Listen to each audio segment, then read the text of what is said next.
Bonjour à tous, la 55e édition du Forum de Davos, ou Forum économique mondial, se tient en ce moment en Suisse et la présence du vice-premier ministre chinois He Lifeng à Davos constitue en elle-même un signal politique et économique très clair.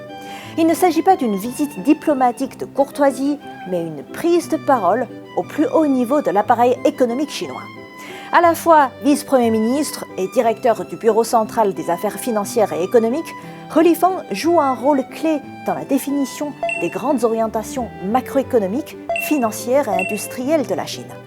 La participation à Davos traduit la volonté de la Chine de s'adresser directement aux décideurs économiques mondiaux, aux investisseurs et aux entreprises sans intermédiaire ni ambiguïté. Le moment choisi est hautement significatif. Cette édition du Forum économique mondial est placée sous le thème de l'esprit du dialogue dans un contexte marqué par un ralentissement de la croissance mondiale et une montée des tensions géopolitiques. Et dans ce cadre, la priorité de la Chine apparaît clairement: stabiliser les anticipations et rassurer sur la lisibilité de sa trajectoire économique. Les chiffres récemment annoncés vont dans ce sens. En 2025, le PIB chinois a progressé de 5,0% en volume, tandis que les exportations ont augmenté de plus de 6%. Ces données envoient un signal positif non seulement pour la Chine, mais pour l'économie mondiale dans son ensemble, un message de confiance et surtout de prévisibilité. Le message central porté par la Chine à Davos est cohérent avec cette approche. Face à un monde de plus en plus fragmenté, la Chine défend l'idée que la coopération reste plus efficace que la confrontation. La Chine insiste sur un multilatéralisme qu'elle qualifie de réel, fondé sur les règles internationales et non sur la logique des blocs rivaux. Dans un environnement global incertain, elle met en avant une idée simple mais structurante: la stabilité est un bien public mondial.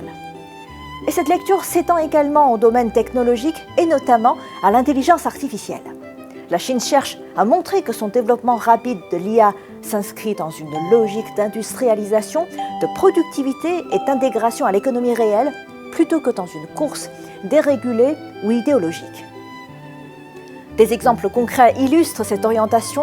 Selon une étude publiée récemment par le Counterpoint Research, une société internationale de recherche spécialisée dans la technologie, l'année 2025 a marqué une accélération de la commercialisation des robots humanoïdes à l'échelle mondiale, avec environ 16 000 unités installées, dont plus de 80% sur le marché chinois.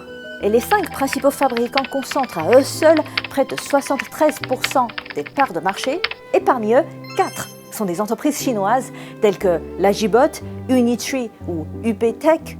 Au fond, la Chine ne vient pas à Davos pour convaincre, mais pour structurer les attentes. À l'heure où l'économie mondiale souffre moins d'un manque de discours qu'un excès d'incertitude, la Chine cherche à projeter une image de continuité, de rationalité et de stabilité.